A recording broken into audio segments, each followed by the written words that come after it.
कहानी की शुरुआत एक छोटे से कस्बे से शुरू होती है जो शहर से काफी दूर था। इस कस्बे में माया नाम की एक विधवा रहती थी। माया का छोटा सा घर था और वो खुद ही पूरे घर को संभालती थी। घर का खर्च चलाने के लिए वो छोटे छोटे काम करती थी। दिन निकलते ही उसके पास वीना नाम की लड़की आ जाती थी। माया नमकीन बनाकर घर घर बेचती थी और वीना उसके काम में हाथ बटाती थी। माया का एक जवान बेटा भी था और उसका नाम सीमो था। माया भले ही विधवा थी मगर फिर भी वो काफी खूबसूरत दिखती थी। नमकीन बनाने के साथ साथ वो ऑनलाइन म्यूजिक क्लास भी लगाती थी। उसकी क्लास में कस्बे के जवान लड़के लड़कियां थे और वो सभी को प्यार से पढ़ाती थी। सीमो बेरोजगार था। माया जब भी उसे नौकरी ढूंढने को कहती तो वो कोई ना कोई बहाना बनाकर बात को टाल देता। वैसे सीमो का वीना के साथ चक्कर चल रहा था और माया को इस बात की खबर नहीं थी। माया जो भी नमकीन बनाती, बिंसो नाम का लड़का उन्हें घर घर बेच आता। सीमो को कभी कभी बिंसो पर शक होता कि वो उसकी माँ को चाहता है। उसने ये बात माया को भी बताई थी मगर माया ने उसकी बात को नजरअंदाज कर दिया था। सीमो रोज नौकरी ढूंढने चला जाता मगर सच बात तो ये थी कि वो एक नंबर का नशेड़ी था। वो नौकरी ढूंढने का बहाना बनाकर रोज वीना के घर आ जाता था। वीना अपनी बीमार माँ के साथ अकेली ही रहती थी। वो भी एक नंबर की नशेड़ी थी। दोनों मिलकर पहले नशा करते और फिर एक दूसरे का पानी निकालते। सीमो रोज ऐसे ही दिन बिता रहा था। आज भी पूरा दिन बिताकर वो जब घर आता है तो माया उससे नौकरी के बारे में पूछती है। सीमो उसे बताता है कि मुझे कहीं भी नौकरी नहीं मिली। माया नहाकर कपड़े बदल रही थी और उसका बदन देखकर सीमो गर्म हो गया था।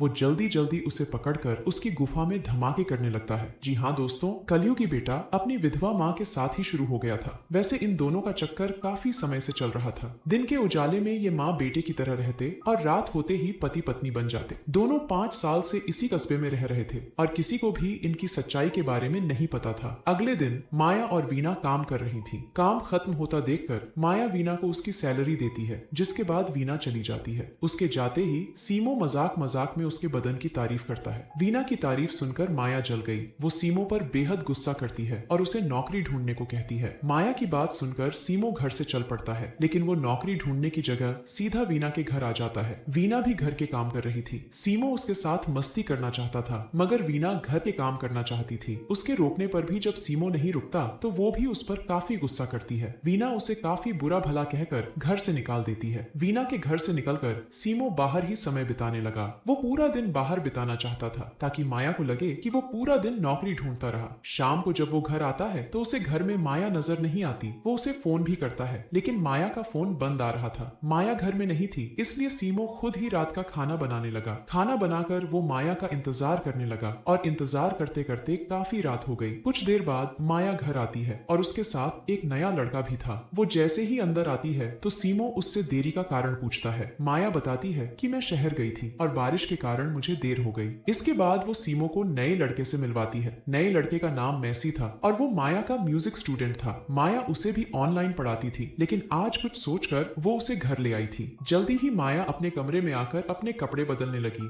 सीमो उसके पास आकर पूछता है कि तुम मैसी को यहाँ क्यों लाई हो। माया उसे बताती है कि मैसी की माँ विदेश गई है और उसका शराबी बाप उसे मारता पीटता है। मुझे मैसी पर तरस आ गया इसलिए मैं उसे यहाँ ले आई। उसकी माँ जल्दी ही वापस आ जाएगी और फिर मैसी यहाँ से चला जाएगा। सीमो को मैसी का आना अच्छा नहीं लगा था लेकिन अब वो कुछ कर भी नहीं सकता था। जल्दी ही तीनों मिलकर खाना खाने लगे। मैसी सीमो से बात करने की कोशिश करता है मगर सीमो उसकी किसी भी बात का जवाब नहीं देता। खाने के बाद माया दोनों के लिए बिस्तर तैयार करने लगी और ये चीज भी सीमो को अच्छी नहीं लगती। वो माया के साथ सोना चाहता था लेकिन मैसी के कारण दोनों ऐसा नहीं कर सकते थे। अगले दिन जब सीमो नींद से जागता है तो वीना और माया हंस हंसकर मैसी से बातें कर रही थी। सीमो को तीनों पर ही गुस्सा आने लगा मगर वो खुद पर काबू रखता है। जल्दी ही चारों मिलकर नाश्ता करने लगे। नाश्ते के दौरान मैसी गाना गाने लगता है लेकिन सीमो उसके गाने का मजाक उड़ाता है। कुछ देर बाद माया आराम कर रही थी। सीमो उसके पास आकर उसे गर्म करने की कोशिश करता है लेकिन माया उसे रोक कर आराम करने को कहती है। माया की ना के बाद सीमो सीधा वीना के घर आता है। मैसी भी यही था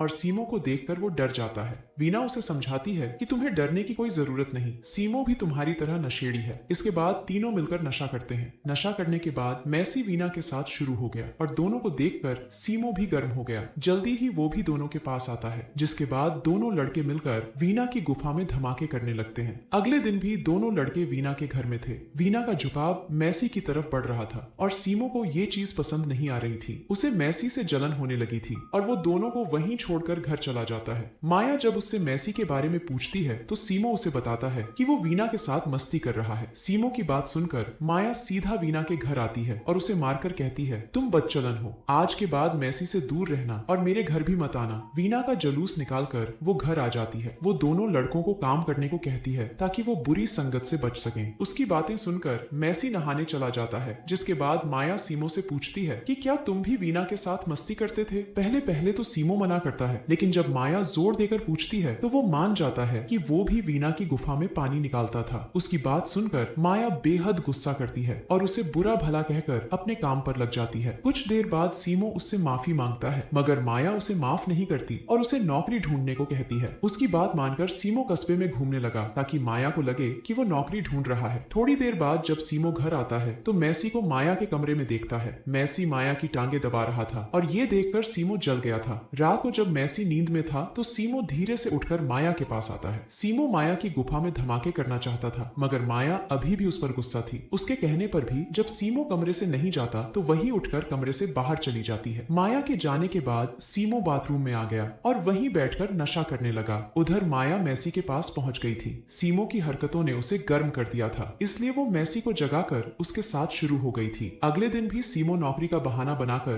पूरा दिन कस्बे में फिरता है। शाम को जब वो घर आता है तो उसे घर में कोई नहीं दिखता। जल्दी ही मैसी और माया घर में आते हैं। सीमो के पूछने पर माया बताती है कि हम शहर गए थे क्योंकि मैसी के पास कपड़े नहीं थे। इतना कहकर वो सीमो को भी कपड़े दिखाने लगी जो उसने उसके लिए खरीदे थे। सीमो गुस्से में आकर कपड़े फेंकता है और फिर मैसी से कहता है, तुम्हारे आने के कारण हमारी जिंदगी बर्बाद हो गई। सीमो के तेवर देखकर माया उसे रोकने की कोशिश करती है, मगर सीमो उसकी बात नहीं मानता और वो मैसी को बता देता है कि दुनिया की नजर में हम माँ बेटे हैं, लेकिन असल में हम पति पत्नी की तरह रहते हैं। इसके साथ ही वो मैसी को बताता है कि 5 साल पहले माया तुम्हारी तरह मुझे भी घर लाई थी। सीमो की बात सुनकर मैसी हैरान हो गया। दरअसल सीमो माया का सगा बेटा नहीं था, वो भी कभी उसका स्टूडेंट हुआ करता था। 5 साल पहले माया अनाथ सीमो को घर लाई थी, जिसके बाद सीमो उसकी गर्मी मिटाने लगा। माया को जवान लड़कों के साथ ही मजा आता था। वो अब सीमो से बोर हो गई थी, इसलिए वो मैसी को घर लाई थी। मैसी के आने से सीमो डर गया था। उसे एहसास हो गया था कि मैसी उसकी जगह लेगा, इसलिए वो मैसी से बात भी नहीं करता। दोनों लड़के माया के लिए लड़ने लगे। माया पहले दोनों को रोकती है और फिर सीमो को घर से जाने को कहती है। माया की बात सुनकर सीमो टूट गया। वो एक चाकू उठाकर माया से कहता है कि अगर तुमने मुझे छोड़ दिया तो मैं खुद की जान ले लूंगा। उसका प्यार देखकर माया हैरान हो गई। वो उसे चाकू नीचे रखने को कहती है और सीमो उसकी बात मान जाता है। इसके बाद माया दोनों लड़कों को गले लगाकर कहती है कि तुम दोनों भाई भाई हो। कुछ देर बाद रात हो जाती है और दोनों लड़के माया का पानी निकालते हैं। अगले दिन माया कपड़े सुखा रही थी, जबकि दोनों लड़के कमरे में थे। सीमो अभी भी मैसी से जल रहा था, इसलिए वो उसे घर से चले जाने को कहता है। मैसी उसकी बात नहीं मानता, बल्कि उसे ही घर छोड़कर जाने को कहता है। मैसी की इस बात ने सीमो का दिमाग खराब कर दिया।